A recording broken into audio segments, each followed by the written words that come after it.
নমস্কার দর্শক বন্ধুরা, এক্সট্রা টাইম বাংলায় আপনাদের সকলকে স্বাগত। আমি রৌনক এবং এই মুহূর্তে যেমনটা দেখতে পাচ্ছেন ইডেন গার্ডেন্সের ঠিক উল্টো দিকটাতেই আমরা চলে এসেছি। যদিও আজকে ক্রিকেটের জন্য আসিনি, আমি একটু দেখিয়ে দেবো। এই দিকটা কিন্তু ক্রিকেটের প্র্যাকটিস চলছে। তবে ক্রিকেট শুধু নয়, এখানে একটা খুবই গুরুত্বপূর্ণ ফুটবল ম্যাচ রয়েছে এবং সেই ফুটবল ম্যাচের জন্যই আজকে আমরা চলে এসেছি। এবং কি হচ্ছে সেই ফুটবল ম্যাচে এবং কোন ফুটবল ম্যাচ অবশ্যই জানিয়ে দেবো। অনূর্ধ্ব-17 যুব লিগের খেলা, এবং শুধু খেলা নয়, এটা হচ্ছে ডার্বি, মানে বাঙালির বড় ম্যাচ, এবং সেই বড় ম্যাচের কভারেই আজকে আমরা চলে এসেছি। এবং বলতেই হবে দুটি দল কিন্তু দুর্দান্ত শুরু করেছে এই লিগে। একদিকে যেমন মোহনবাগান দল ঘরের মাঠে ইউনাইটেড স্পোর্টসের বিরুদ্ধে 1 গোলে ম্যাচটা জিতে নিয়েছে, অন্যদিকে ইস্টবেঙ্গল দল তারা কিন্তু মোহামেডানের বিরুদ্ধে 3-2 ফলাফলে জয়ী হয়েছে। তো দুটি দলই জয় দিয়ে শুরু করেছে এবং একটা হাড্ডাহাড্ডি লড়াইয়ের আশাতেই কিন্তু আজকে আমরা যাচ্ছি মোহনবাগান মাঠে। এটা মোহনবাগানের হোম ম্যাচ এবং সেখানেই আমরা যাব এবং দেখবো আজকে কি বিশেষ বিশেষ মুহূর্ত আপনাদের জন্য তুলে ধরতে পারি। অবশ্যই ম্যাচের হাইলাইট থেকে শুরু করে কোচেরা কি বলছেন এই ম্যাচ নিয়ে, সে সকল বিষয় তো আমরা তুলে ধরবই এবং সেই দিকেই যাচ্ছি। এবং চলুন দেখি আজকের ম্যাচে কি হতে পারে। বন্ধুরা, আমরা চলে এসেছি মোহনবাগান ক্লাবের গেটে। এই গেটটা দিয়ে কিন্তু আমরা প্রেস বক্সে যাই, কিন্তু গেটটা বন্ধ আছে এবং আপনারা আশা করি আওয়াজ পাচ্ছেন। অর্থাৎ মোহনবাগান ক্লাবের ভিতর কিন্তু বেশ কিছু রিনোভেশনের কাজ চলছে, সেই জন্যই গেটটা বন্ধ। তো আমরা মেন গেটটা দিয়েই প্রবেশ করব এবং দেখব আজকের ম্যাচে দর্শক কেমন এসছেন এবং কেমন আবহ ডার্বি ম্যাচ নিয়ে। আর এখান দিয়ে দিচ্ছি, যেমন বললাম, এখানে কাজ হচ্ছে এবং মেন গেট দিয়ে ঢুকলাম, যেখান দিয়ে সদস্যরা প্রবেশ করেন। এবং এখান তো ফাঁকা, কারণ সব মানুষ কিন্তু এখন গ্যালারিতে চলে গেছেন, আমরাও চলে যাব। এই হচ্ছে আমাদের প্রেস বক্স, কিন্তু সেটাও ঘুরে যেতে হবে কারণ এই গেটটাও বন্ধ। তো একটু ঘুরে যাব, তারপরে বন্ধুরা এইখান থেকে কিন্তু দর্শকরা চলে যাচ্ছেন গ্যালারিতে এবং সেখানে বসেই তারা ম্যাচ দেখবেন। আমরা একটু যাব এর মধ্যে দিয়ে। একটু রাস্তার অবস্থা খারাপ, তবে মানিয়ে নেব, কারণ ভালো কাজের জন্য তো একটু কষ্ট করতেই হয়। তা আমরা যাচ্ছি এখন প্রেস বক্সে, যেখান থেকে কিন্তু ম্যাচটা আজকে আমরা দেখব এবং কভার করব। এবং একটু সিঁড়ি ভেঙে ওঠা এবং সেখান থেকেই একটা অপরূপ দৃশ্য দেখব। এবং অলরেডি আপনারা আওয়াজ পাচ্ছেন হয়তো, দুই দলের সমর্থকেরাই ভিড় করেছেন এবং একটা জমজমাট পরিবেশ। সেই পরিবেশে কেমন দৃশ্য আপনারা পর্দাতে দেখতেই পাবেন। সব্যসাচী এখন ভিডিও করতে ব্যস্ত, আপনাদের হাইলাইট দেখানোর জন্য সব ভিডিও তুলে নিচ্ছে এবং এই হচ্ছে সেই ম্যাচের দৃশ্য। বন্ধুরা, এই মোমেন্টে খেলার স্কোর কিন্তু ইস্টবেঙ্গল 4 এবং মোহনবাগান 0।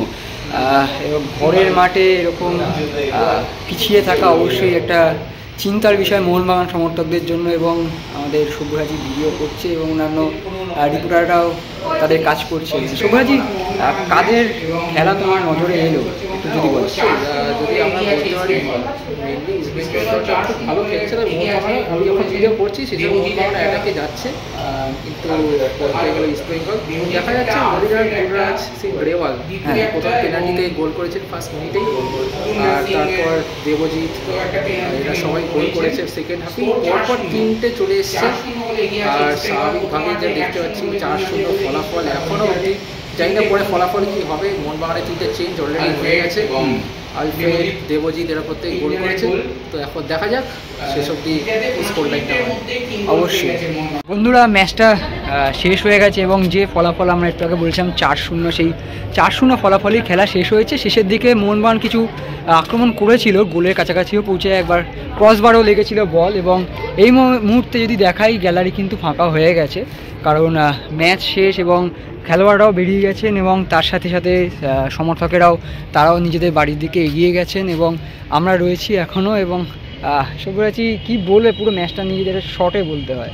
ম্যাচটা যদি বেসিক্যালি বলতে হয়, প্রথমত এই সকাল 11টার সময়, যতই শীতের সকাল হোক, মানে আমরা তো সোয়েটার জ্যাকেট পরে এসেছি, আমাদেরও গরম লাগছিল।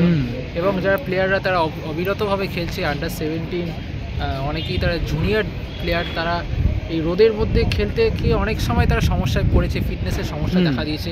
তবে দুটো দলের মধ্যে তুলনা যদি বলো তাহলে কিন্তু ইস্ট বেঙ্গলটাকে অনেক বেশি পরিণত লেগেছে, যেহেতু তাদের গুণরাজ রয়েছে যে সিনিয়র দলে নিয়মিত প্র্যাকটিস করে। এছাড়া আমরা আলফ্রেড বলে একজন প্লেয়ার রয়েছে, আজকে গোলও করেছে, দুজনেই গোল করেছে।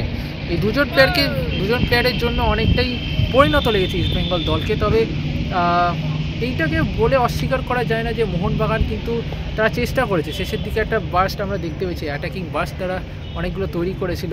হয়তো যেটা প্রথম থেকে করতে পারলে রেজাল্ট অন্যরকম হতেও পারতো। তবে 4-0 রেজাল্ট, এটার কোনো ব্যাখ্যা সত্যি দেওয়া যায় না। আমরা সমর্থকদেরও দেখেছি তারা একটু অভিযোগও তুলছে রেফারিং নিয়ে, কিন্তু শেষ অবধি কিন্তু 4-0 রেজাল্ট এটা সত্যি ব্যাখ্যা হয় না। এটা থেকে হয়তো শিক্ষা নেবে বাস্তব রায়। তিনি প্রেস কনফারেন্সও করলেন, সেই ভিডিও আপনাদের সামনে আমরা আরেকটা ভিডিওতে তুলে ধরবো।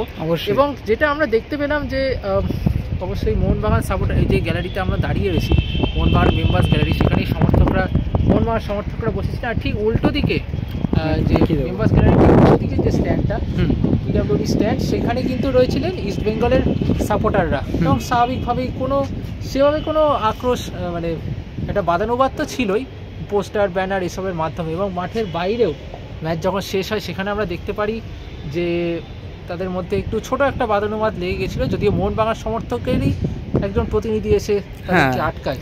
এবং সেটা সত্যিই ভালো দিক, অবশ্যই ময়দানের ভালো দিক যে ঝামেলাটা কোনোভাবে করে, কারণ ঝামেলা করে কোনো হবে না কিছু। অ্যাকচুয়ালি ফুটবল খেলাকে আপনাকে ভালো লাগতে হবে, কেউ হারবে কেউ জিতবে, এটা খুব স্বাভাবিক ব্যাপার। আরেকটা লেগ রয়েছে, অনেক ম্যাচ বাকি রয়েছে এবং আশা করবো যে আপনারা এই প্রত্যেকটা ম্যাচ দেখতে হবে মোহনবাগানের, সেটাই আমরা কিন্তু আশা করবো অবশ্যই। এবং ম্যাচ শেষে যখন দু দলেরই খেলোয়াড়রা বেরোচ্ছিলেন, মোহনবাগান সমর্থকেরা কিন্তু তাদেরকে করমর্দন করে মানে সম্মান জানিয়েছে। এবং শুধু যে মোহনবাগান খেলোয়াড়দের সেরকম না, তাদেরকে যেটা বলছি যে সমর্থনটা হয়তো শুরু থেকে তাদের আরও ভালো হতো।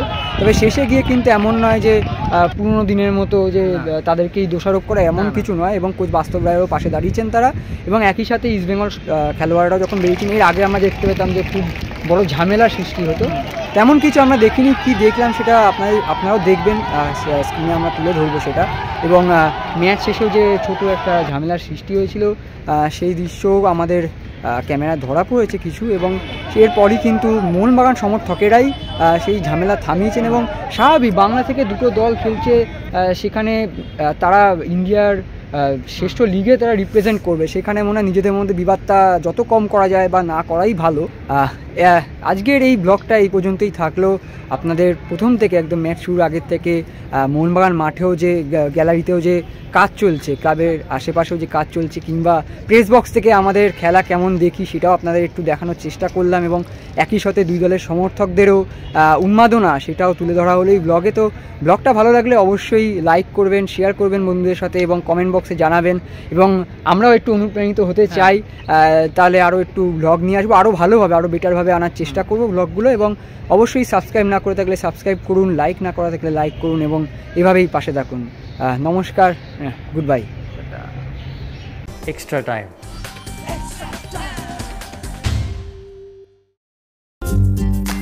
লেটেস্ট নিউজ আর এক্সক্লুসিভ ভিডিওর সঙ্গে আপডেট থাকতে এখনই সাবস্ক্রাইব করুন আমাদের ইউটিউব চ্যানেল।